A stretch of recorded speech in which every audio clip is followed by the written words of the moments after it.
gran historia de la Guerra Civil Española.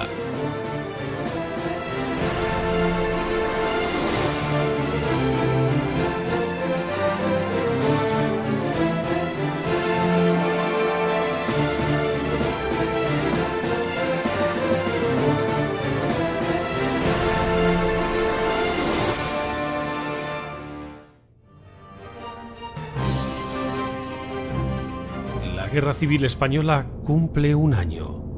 Después de las batallas del Jarama y Guadalajara, Madrid sigue en manos republicanas, por lo que los nacionales llevan su objetivo a la cornisa cantábrica.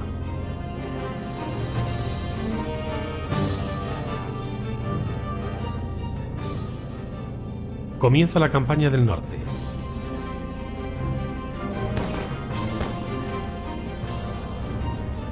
El avance nacional es imparable, pese a la dura resistencia de vascos, santanderinos y asturianos.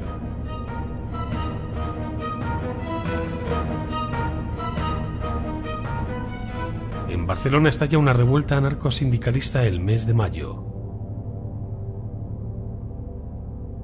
Largo Caballero dimite y Azaña encarga la formación del nuevo gobierno a Juan Negrín.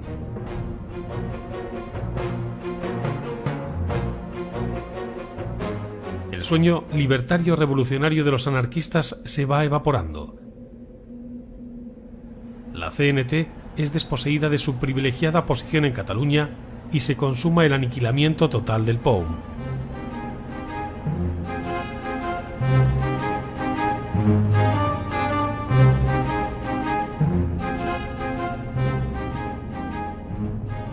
El orden vuelve a Barcelona y a toda Cataluña, pero empieza una durísima represión. Andrés Nin, el líder del POUM, es secuestrado, torturado y asesinado por fuerzas afines al gobierno de Negrín. A su vez, la República ordena una serie de acciones de apoyo indirecto para aliviar la presión sobre Vizcaya, en el frente de la Universitaria y en La Granja. Pero nada puede frenar el avance nacional. Tras las primeras avanzadillas de la infantería, los tanques nacionales llegan al centro de Bilbao. Entre las 5 y las 6 de la tarde se ocupará toda la villa. Los puentes de Bilbao han sido volados en la retirada de las tropas republicanas para entorpecer el avance del enemigo. Los pontoneros nacionales, una vez dentro de Bilbao, instalan pasarelas sobre barcazas y lanchones para poder atravesar el río Nervión. La toma de Bilbao supone un hito decisivo en el desarrollo de la guerra. Los nacionales conquistan una gran ciudad y una de las más importantes zonas industriales de España. Los nacionales ya pisan suelo montañés.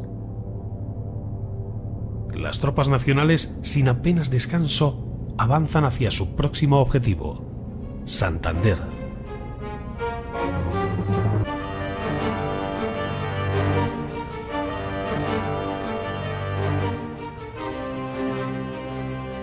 La ofensiva republicana.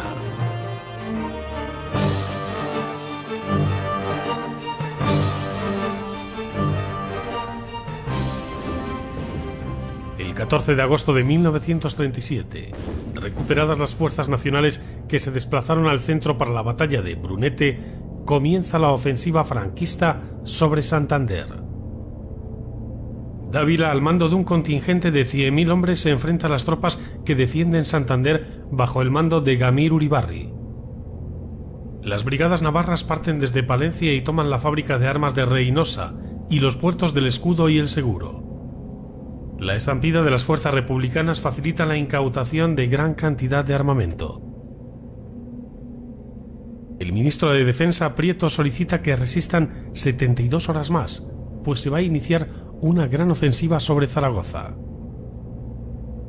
El 24 de agosto las tropas nacionales conquistan el puente de Barreda, cortando la comunicación entre Santander y Asturias. El cuerpo de voluntarios italianos entra en Castro Urdiales y las brigadas navarras toman Torrelavega.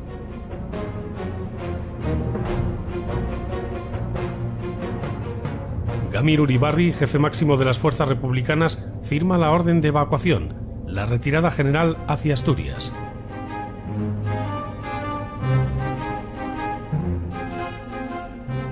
La intervención del gobierno de Negrín, siguiendo las tesis comunistas, pone fin a la hegemonía anarco-sindicalista. Disuelve el Consejo de Aragón por decreto en agosto de 1937 y desarticula violentamente toda su organización, mediante una intervención de la 11ª División de Lister.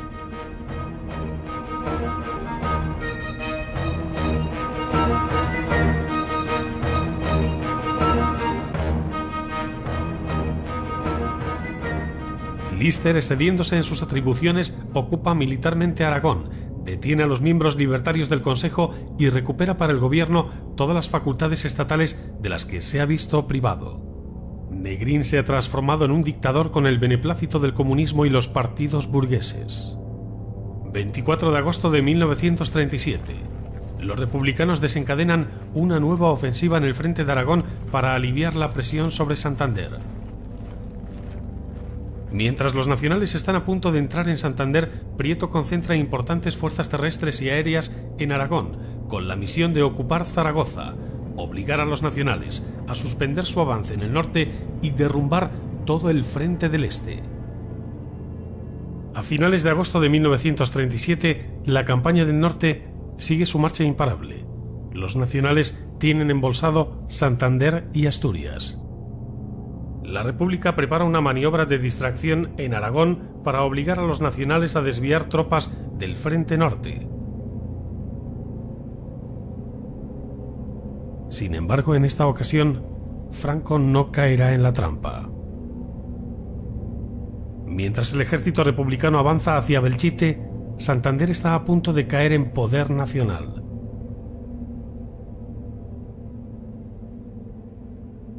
Franco no modifica su estrategia en el norte. El plan republicano consiste en abrir un pasillo entre Belchite y Quinto y lanzarse sobre Zaragoza, una plaza lo suficientemente importante como para forzar al enemigo a acudir en su socorro.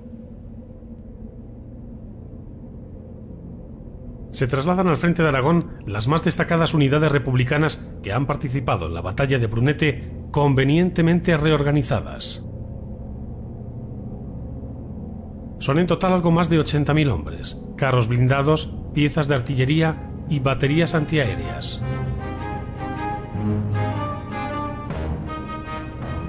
Se envían a la zona la 45 División al mando del general Kleber, la 27 a las órdenes del mayor Trueba, el jefe de la 102 Brigada Mixta y el mayor Modesto, jefe del 5º Cuerpo de Ejército.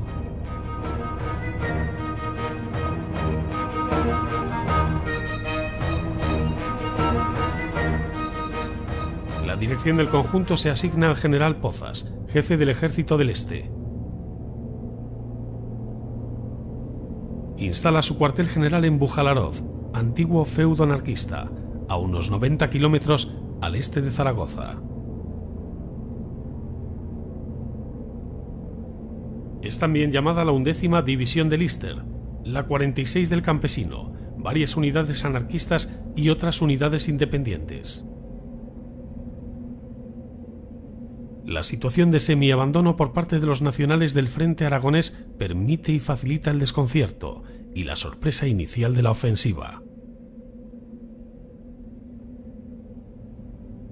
El Frente Nacional presenta un acusado entrante al sur del Ebro que permite su estrangulamiento, dada la escasa densidad de las tropas que lo defienden y las facilidades que ofrece el terreno para las infiltraciones.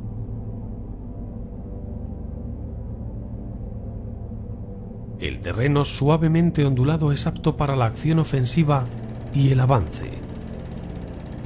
En pocos días los republicanos conquistan 1000 kilómetros cuadrados y cortan la carretera Zaragoza-Huesca a la altura de Zuera. La columna motorizada de Lister no puede superar el obstáculo que representan los defensores de Fuentes de Ebro y queda inmovilizada. Los defensores de Quinto se repliegan la noche del 24 al 25 de agosto a la iglesia y casas vecinas, de donde son desalojados la tarde del día siguiente.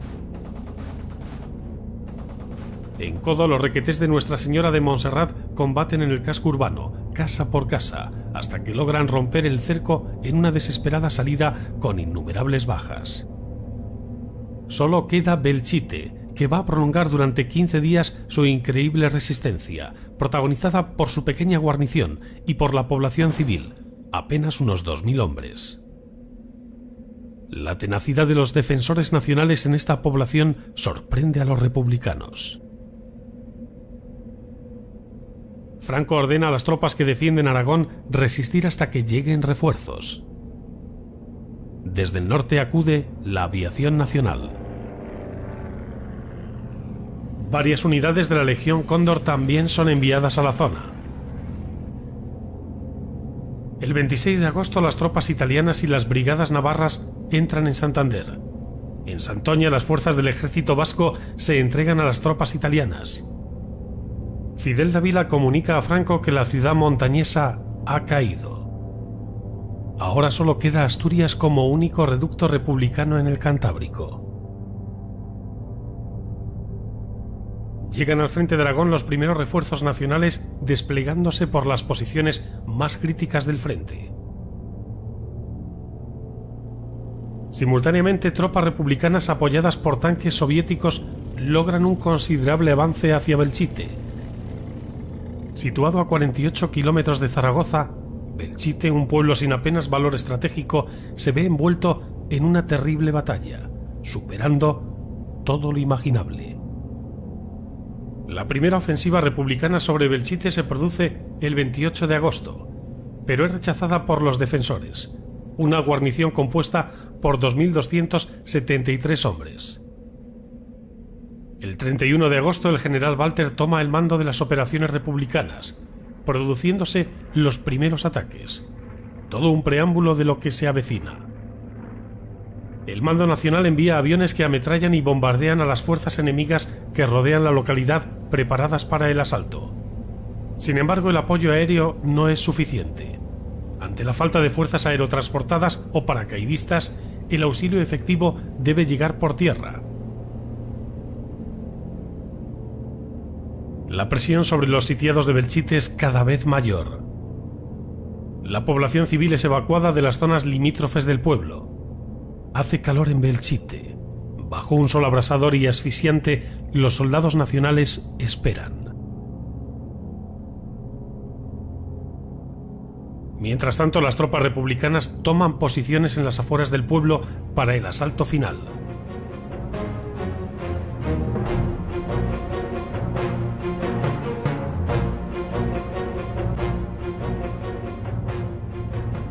Cuando la ofensiva sobre Zaragoza empieza a flaquear, se intensifica el ataque contra Belchite, participando en esa jornada 20 carros de combate.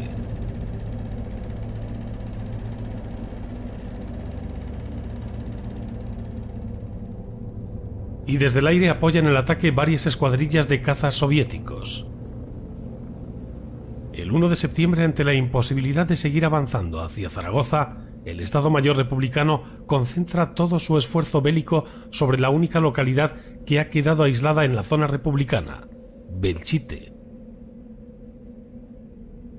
El mando republicano reconoce internamente que es imposible la toma de Zaragoza y opta, una vez más, por la defensa y la consolidación del terreno conquistado. El avance se detiene y las fuerzas de 20.000 hombres se concentran en Belchite.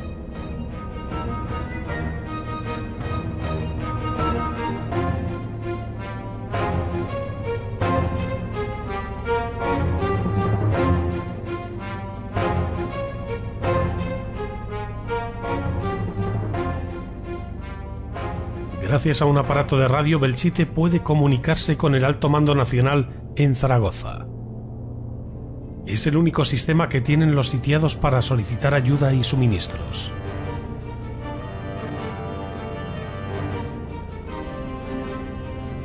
Los sitiados carecen de víveres y municiones a pesar de que la aviación nacional procura arrojárselos. El pueblo está virtualmente ocupado y la República organiza expediciones de periodistas extranjeros.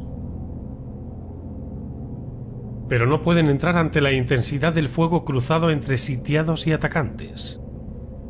Los defensores en sus mensajes radiados piden incesantemente ayuda. Pero la localidad está completamente rodeada por tropas republicanas. Belchite ha quedado aislado de la zona nacional.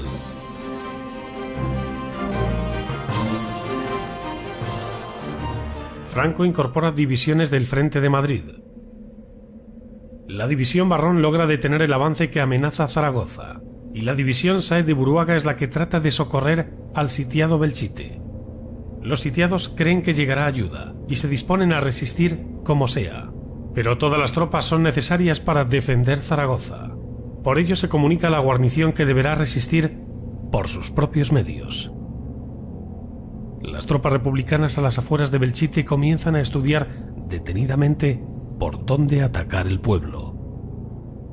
El punto inicial del ataque va a ser el seminario defendido por los requetés del tercio de los almogávares. Será la pieza clave en el dispositivo defensivo de Belchite. Los sitiados saben que el asedio puede ser soportado durante unas pocas horas más. En el sector de Aragón siguen llegando tropas republicanas a las afueras de Belchite para reforzar el ataque desde el exterior. El 2 de septiembre, guardias de asalto republicanos logran entrar en el seminario, iniciándose una terrible lucha cuerpo a cuerpo. Los sitiados logran rechazar el asalto, obligando a los asaltantes a parapetarse en las calles adyacentes. Los requetés que se han batido en el seminario se incorporan a los defensores de la población. Unas horas más tarde, los republicanos vuelven al ataque, esta vez con el objetivo de sabotear el depósito de agua y el transformador. Los combates ya se producen en la calle Mayor, donde se han logrado infiltrar los republicanos. Mientras en la periferia el grueso de las fuerzas del general Pozas fija posiciones. Agazapados en los parapetos y tapias que rodean al pueblo, los soldados republicanos esperan. Saben que el ataque final sobre Belchite es inminente.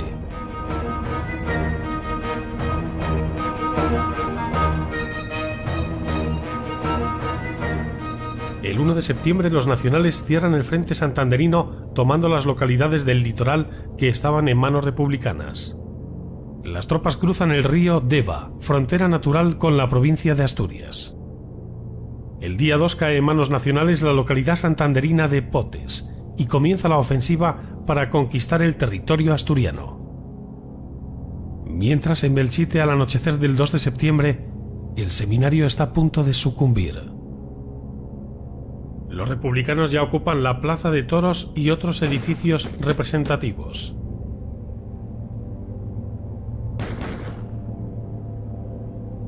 Las bajas ya alcanzan las 400 personas. Atacantes y defensores abren boquetes en los muros y tabiques para poder lanzar bombas o disparar ráfagas de ametralladora. Especialmente dramática es la lucha por los sótanos, en las bodegas que hay en cada casa, y que los lugareños han ido perforando para poder comunicarse entre sí y refugiarse mejor. Los sitiados construyen los últimos parapetos con aquello que encuentran.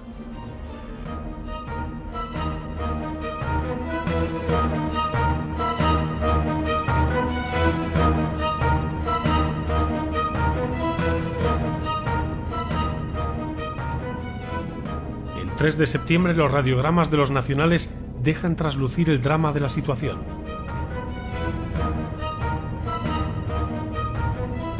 Las bajas son muy numerosas y el enemigo ha ocupado la fábrica de aceite y el matadero.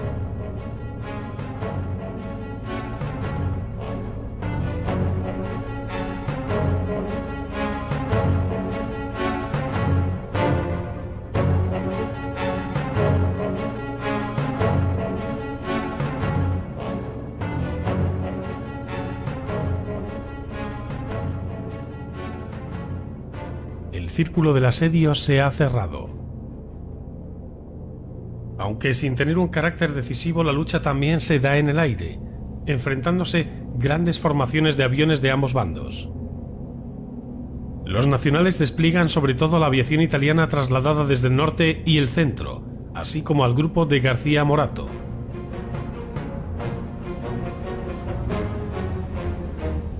El 4 de septiembre la resistencia ya se reduce a 2 puntos, los alrededores de la iglesia y el ayuntamiento. Se comunica al alto mando republicano que ha aparecido otro foco de resistencia en la casa de la boticaria, compuesto por soldados y civiles que se han retirado de otras barricadas. Las tropas republicanas intensifican el ataque concentrándose en los últimos focos de resistencia. Mientras Belchite está a punto de caer, Zaragoza resiste. Pero dentro del pueblo aún quedan algunos focos que resisten. El general Pozas ordena tomarlo de una vez por todas. Los últimos defensores de Belchite, divididos en dos pequeños grupos, se refugian en torno a la iglesia y el ayuntamiento. Los defensores comunican por radio que es imposible resistir más. Las bajas alcanzan ya los 800 hombres. O se muere o se intenta la huida. La noche del 4 de septiembre, los asaltos se intensifican. La acumulación de fuerzas republicanas en el sector de Belchite hace imposible cualquier intento de ayuda por parte de las unidades nacionales de Barrón y de Sáenz de Buruaga. La República tiene hambre de victoria y la prensa del 5 de septiembre, aunque los combates prosiguen, proclama la toma total de Belchite. Con sumo cuidado los republicanos van entrando en el pueblo, dadas las magníficas oportunidades que aquel escenario ofrece para una emboscada. La mayor parte de las bajas sufridas por ellos se dan en las complicadas luchas en las calles estrechas y entre las paredes derruidas. El 5 de septiembre el pueblo ya está ocupado en su mayor parte.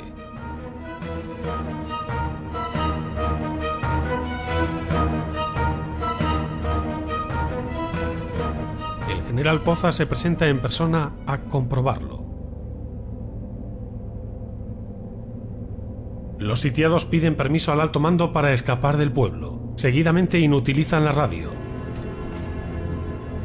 Los republicanos prenden fuego a los pocos edificios que aún quedan en pie, sin reparar si dentro de ellos quedan soldados enemigos o incluso civiles. En la torre de la iglesia todavía resiste un reducido grupo de nacionales a los que es imposible hacer bajar. Deciden incendiarla. El incendio y el relevo de las fuerzas republicanas favorecen los planes de evasión de los sitiados. El teniente coronel nacional San Martín se queda con los más de 600 heridos y ordena al comandante Santa Pau que encabece la huida de los últimos 500 hombres, en una salida desesperada y heroica.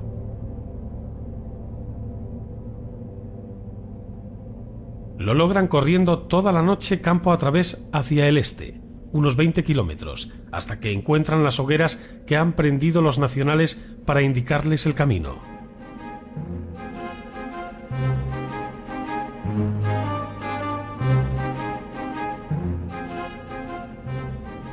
Muchos de los hombres quedan en el campo, muertos, heridos o prisioneros. Entre ellos el comandante Santa Pau, defendiendo moribundo la retirada del resto de la expedición.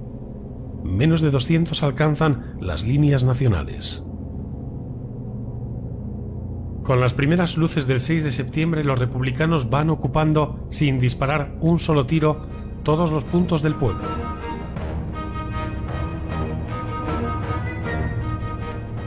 El número de prisioneros nacionales asciende a 2.411 entre soldados y población civil. El botín capturado asciende a unos 2.000 fusiles, 27 ametralladoras, morteros, baterías de 75 milímetros, abundante munición y diverso material.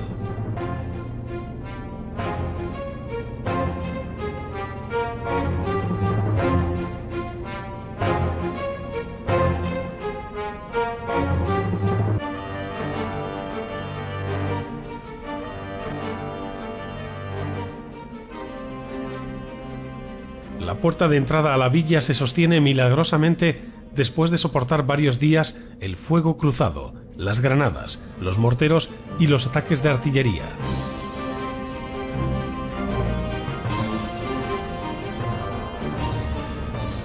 Pero la calle mayor queda destrozada, los edificios rotos por las bombas y el suelo cubierto de cascotes y muertos. La primera conquista republicana se anuncia por todo lo alto.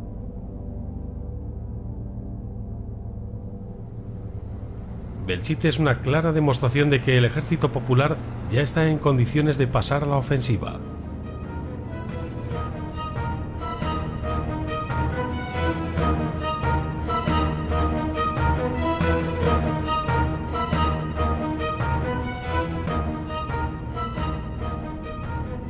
Y después de la victoria llega la hora de la rapiña, del saqueo, del botín de guerra.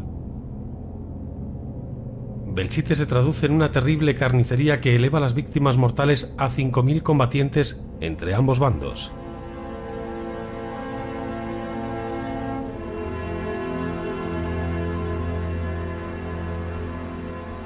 La iglesia y convento de San Agustín, la Torre del Reloj, la parroquia de San Martín, el convento de San Rafael quedan destrozados. De los prisioneros hechos en Belchite, 68 son fusilados por traidores a la República.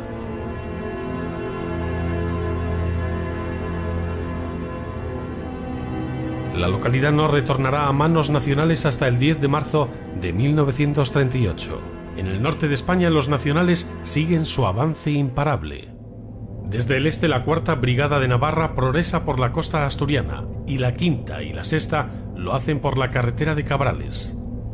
En los picos de Europa, la 81 División penetra en el Principado desde León. El 5 de septiembre los nacionales ocupan Llanes. Los republicanos frenan el avance nacional en la Sierra del Cuera. La Legión Cóndor se instala en la base aérea de Llanes.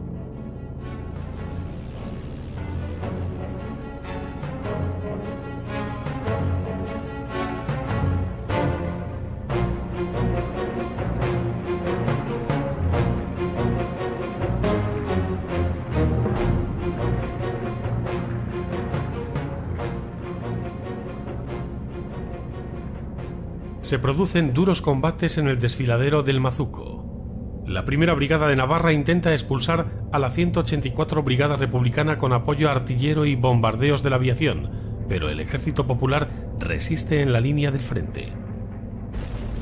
Ambas formaciones reciben refuerzos, pero el frente se estabiliza.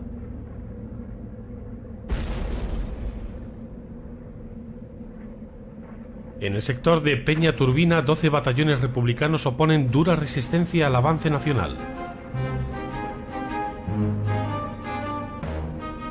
El 9 de septiembre, tropas comandadas por Muñoz Grandes prosiguen su marcha desde el sur para tomar los puertos de Pajares y Piedrafita.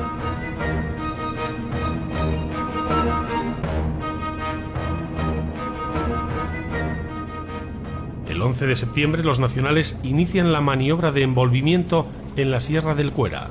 La 5ª y 6ª Brigadas de Navarra se sitúan a la espalda de los republicanos, que tienen enfrente a la 1ª y 4ª Brigadas. Los mandos republicanos deciden retrasar la línea defensiva hacia el oeste, para así proteger Gijón. Las brigadas navarras ocupan el margen oriental de la Sierra del Cuera y toman el Mazuco y Peña Turbina.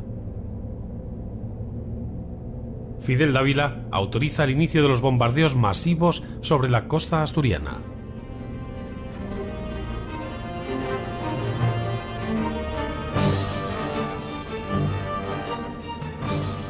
Con el apoyo de la aviación, las brigadas navarras van minando la resistencia republicana.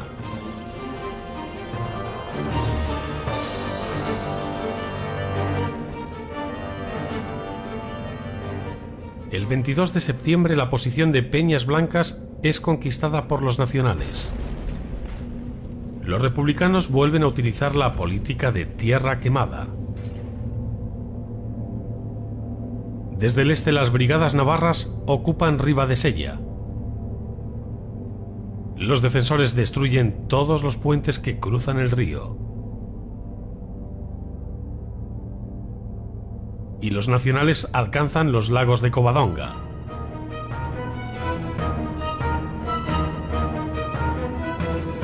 Las autoridades republicanas deciden concentrar el esfuerzo bélico en la defensa de Gijón. El 11 de octubre las brigadas navarras cruzan el río Sella por Cangas de Onís. La aviación bombardea intensamente y el avance por el litoral se acelera ante el retroceso republicano. Desde el interior, la 81 División continúa el avance hacia el norte y se acerca a Oviedo.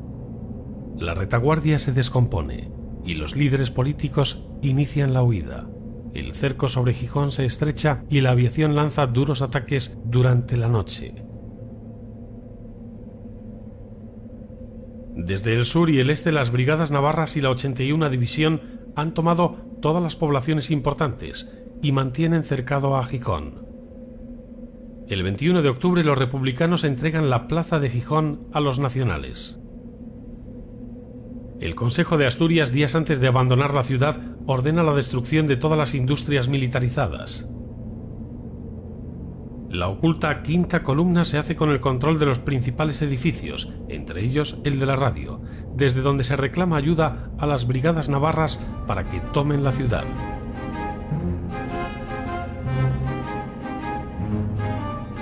Gijón es finalmente ocupada por 6 brigadas navarras, 4 columnas gallegas y 8 tabores de regulares.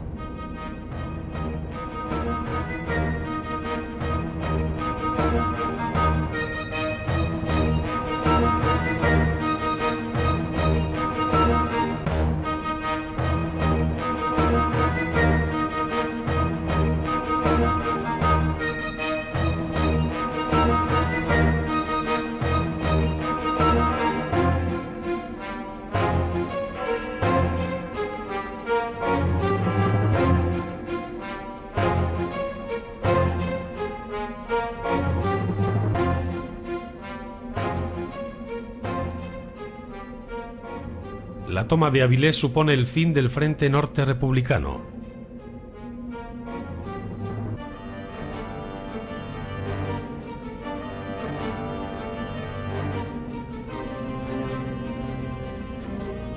La guerra se ha ganado en el norte y se rematará o hará definitiva en el centro.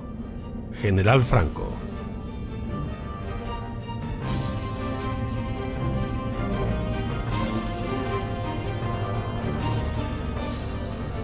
Octubre de 1937. Se cumple un año y medio de la Guerra Civil. El avance nacional es imparable. Dominan ya más de la mitad del territorio español. El triunfo en el norte da una enorme estabilidad a la retaguardia nacional. Las tropas de Franco dan por finalizada la campaña del norte, ocupando los últimos territorios asturianos y dominando por completo el control del Cantábrico. En adelante, las tropas nacionales que han participado en el norte podrán desplazarse a otros puntos de España para combatir en otros frentes. A ellas se les unen curtidos soldados gallegos, reclutas asturianos y exsoldados de la República. El Estado Mayor de Franco se reúne para preparar una nueva ofensiva sobre Madrid y acabar con la resistencia de la capital. El gobierno de la República debe reaccionar urgentemente. El general Vicente Rojo debe planificar una nueva ofensiva. Perdido el norte, concentrará sus fuerzas en Teruel, en el Bajo Aragón, para frenar la ofensiva nacional sobre Madrid.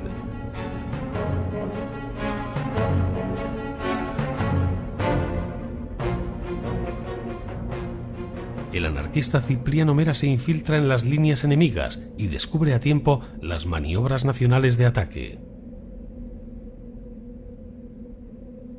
En noviembre de 1937, el Ejército Nacional concentra 12 divisiones en la provincia de Soria, con un claro objetivo: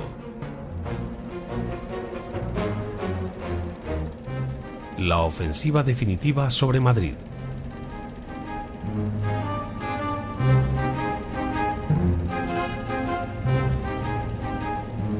Con esa información, el Estado Mayor Republicano planea para diciembre un ataque envolvente sobre Teruel, desbaratando así la ofensiva nacional sobre Madrid. La ciudad es una capital de provincias pequeñas, sin apenas valor estratégico, y las fuerzas nacionales que la defienden son escasas. Teruel se encuentra a modo de cuña en territorio republicano, por lo que es fácil de atacar y envolver. Las tropas de Domingo Rey de Harcourt, gobernador militar, son de segunda línea, poco nutridas de oficiales y con escasa instrucción. La guarnición de la plaza está constituida por 3.000 hombres que defienden Teruel. Los defensores conocen su extrema debilidad y la información les indica que el enemigo piensa atacarles. Siguiendo el criterio de Franco, las guarniciones secundarias deben aguantar con sus propios medios el tiempo necesario para recibir ayuda y de este modo mantener reunida toda la potencia de fuego disponible. Teruel ocupa una posición muy precaria en el extremo de la punta de lanza nacional que amenaza Valencia y toda la retaguardia republicana. Siempre ha sido una plaza sitiada unida a Zaragoza por el ferrocarril y la carretera de Calatayud, ambos bajo la amenaza de la artillería republicana emplazada en los altos de Celadas y del Muletón. Miércoles 15 de diciembre de 1937. El general Vicente Rojo da la siguiente orden a todas las unidades. Los combatientes deberán tener presente que los momentos son trascendentales, que necesitamos una victoria resonante a toda costa. Se trata de estrangular el saliente turolense estableciendo un nuevo frente desde Campillo al Muletón y embolsando a todas las fuerzas situadas en él. Más de 100.000 soldados republicanos avanzan hacia la ciudad, apoyados por 300 piezas de artillería y 200 tanques.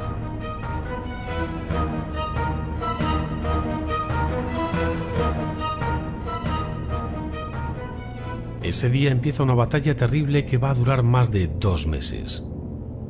A las miles de bajas causadas por el combate, la sed y el hambre se le sumarán las producidas por un elemento tan asesino como las balas: el frío. La plaza de Teruel está ocupada por 4.000 hombres, la mitad de ellos son civiles armados, a cuyo mando está el coronel nacional Rey d'Harcourt, que viendo la gravedad de la situación manda un telegrama a sus superiores.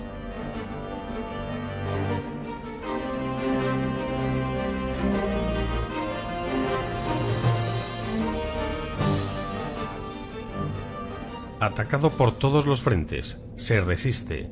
Moral elevada. No obstante, precisa urgente socorro.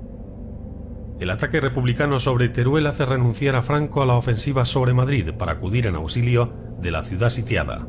Ante la gravedad de los acontecimientos, Franco manda a movilizar tropas para presentar batalla a los republicanos.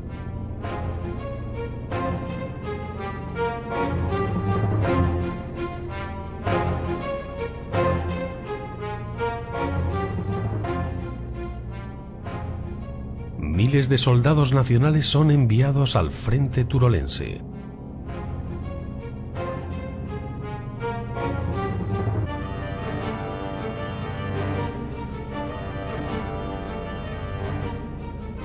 El 22 de diciembre se desarrollan los combates cuerpo a cuerpo en el centro de la ciudad. Atacantes y defensores de la plaza se enfrentan cara a cara, en las estrechas calles, en las esquinas y de una habitación a otra. Mientras tanto, la población civil se esconde aterrorizada en los sótanos. Dentro de la ciudad continúa la voladura de edificios para acabar de una vez por todas con la resistencia nacional. Los republicanos no quieren otro Alcázar de Toledo. Una mina estalla dentro del reducto de la comandancia y destruye todos los aparatos de radio, dejándola incomunicada con el seminario, el otro foco de resistencia. El 31 de diciembre, más conocido como la Noche Triste Turolense, no hay nadie defendiendo la plaza. Pero ni los de fuera ni los defensores de los reductos salen para cerciorarse que el enemigo haya abandonado la ciudad. Rojo vuelve al frente y ordena a una de las brigadas de la 47 División que actúe como tropa de contención en caso de desbandada. Reordena a Lister volver al frente, pero este se opone terminantemente, alegando el total agotamiento de sus tropas tras 15 días de combate bajo la nieve, y pese a que es ascendido al grado de teniente coronel.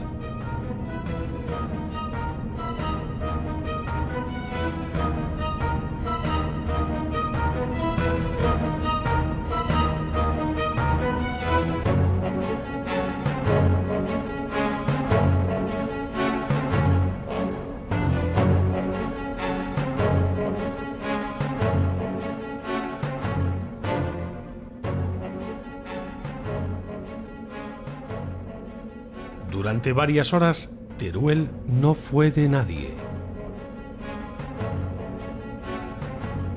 El general Rojo no está dispuesto a que se repita el episodio del Alcázar de Toledo.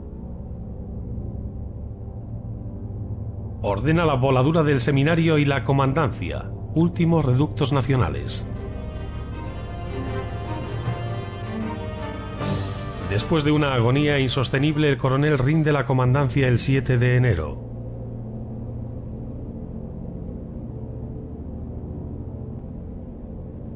Los republicanos dominan toda la ciudad, pero ello significa que ahora se han convertido en sitiados y los nacionales en sitiadores.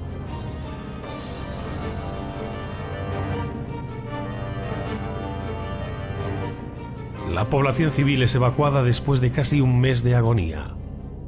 Mujeres, ancianos y niños salen del infierno de hambre, frío y muerte que ha sido Teruel. El alto mando nacional sabe que la lucha por Teruel no ha hecho más que empezar.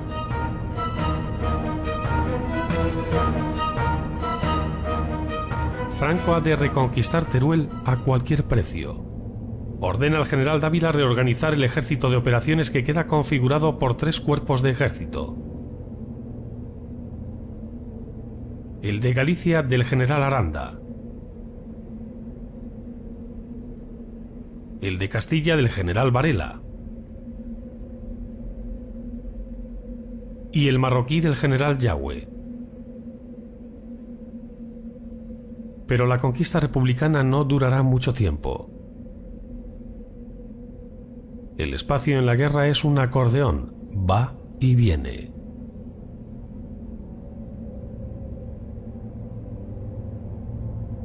El gobierno de la República abandona Valencia y se traslada a Barcelona. El gobierno de Burgos es reconocido por Yugoslavia y Japón, que declaran como legítimo al gobierno de Franco. La Sociedad de Naciones exige la retirada de voluntarios que luchan en la Guerra Civil Española. La situación en Europa se deteriora y los acontecimientos españoles van pasando a un segundo o tercer plano en las preocupaciones de las cancillerías. Se abre la crisis austríaca y solo la Unión Soviética se muestra dispuesta a sostener a los estados amenazados por Alemania.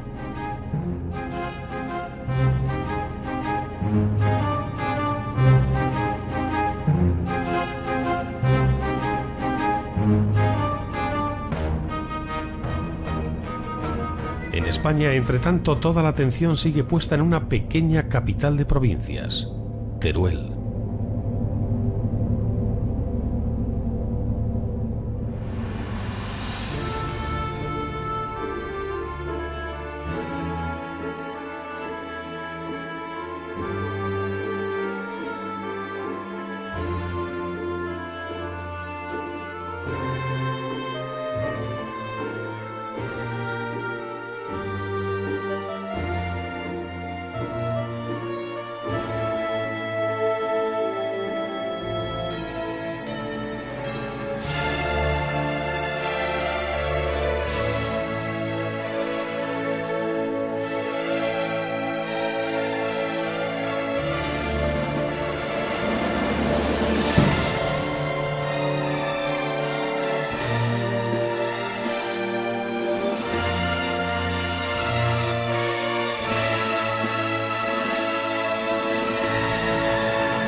Largo Caballero dimite y Azaña encarga la formación del nuevo gobierno a Juan Negrín.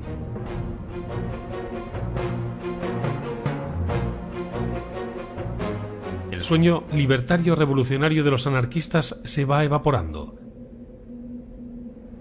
La CNT es desposeída de su privilegiada posición en Cataluña y se consuma el aniquilamiento total del POUM.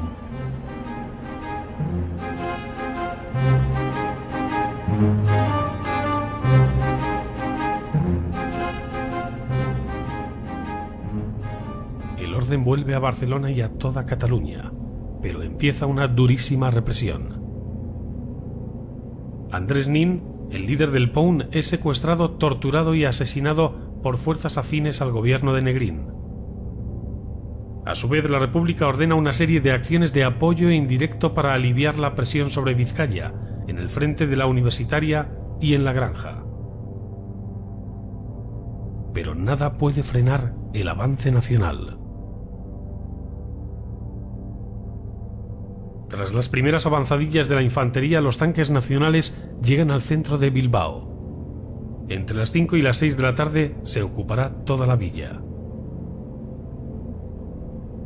Los puentes de Bilbao han sido volados en la retirada de las tropas republicanas para entorpecer el avance del enemigo. Los pontoneros nacionales, una vez dentro de Bilbao, instalan pasarelas sobre barcazas y lanchones para poder atravesar el río Nervión.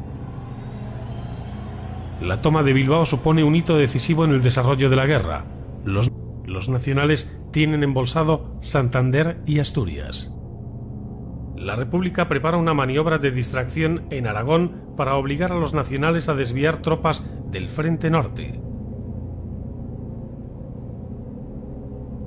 Sin embargo, en esta ocasión, Franco no caerá en la trampa. Mientras el ejército republicano avanza hacia Belchite, Santander está a punto de caer en poder nacional.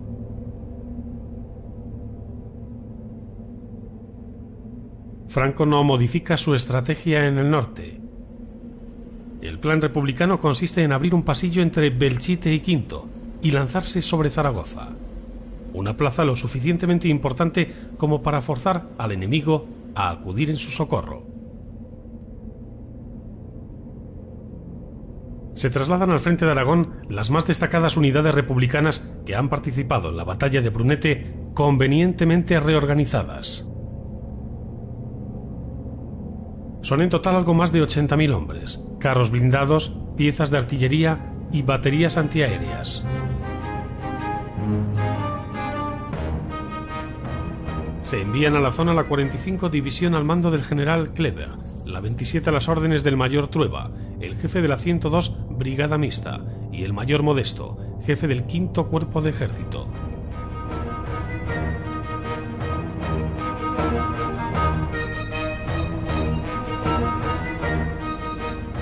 La dirección del conjunto se asigna al general Pozas, jefe del ejército Toman Torrelavega.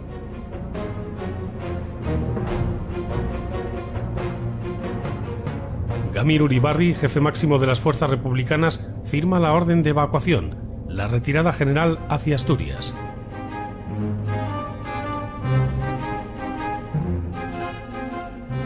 La intervención del gobierno de Negrín, siguiendo las tesis comunistas, pone fin a la hegemonía anarco-sindicalista. Disuelve el Consejo de Aragón por decreto en agosto de 1937 y desarticula violentamente toda su organización, mediante una intervención de la 11ª División de Lister.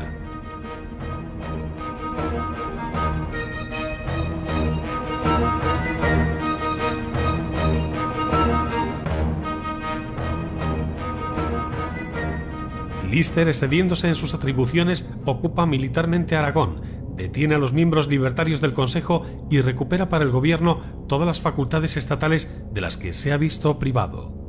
Negrín se ha transformado en un dictador con el beneplácito del comunismo y los partidos burgueses. 24 de agosto de 1937.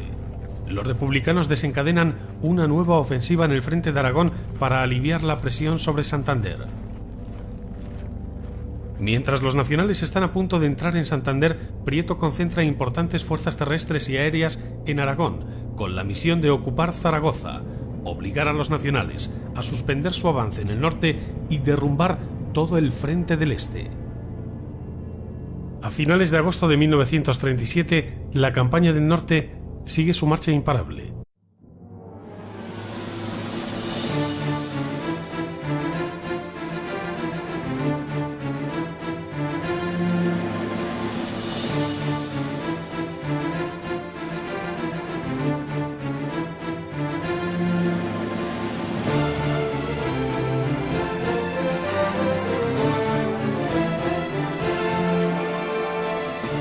gran historia de la Guerra Civil Española.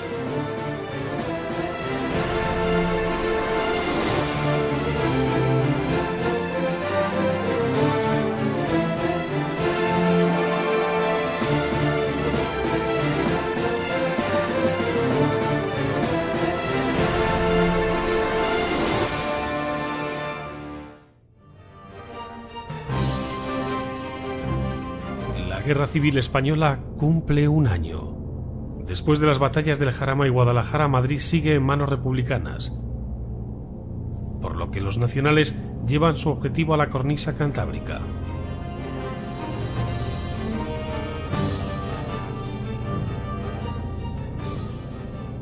Comienza la campaña del norte.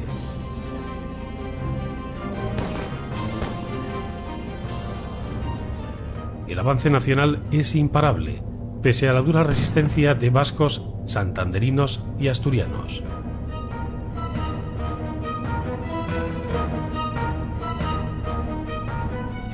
En Barcelona estalla una revuelta anarcosindicalista el mes de mayo.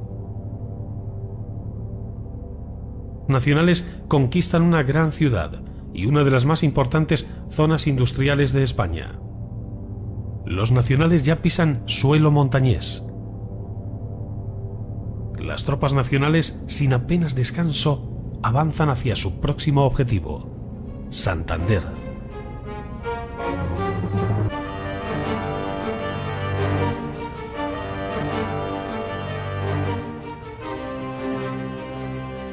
La ofensiva republicana.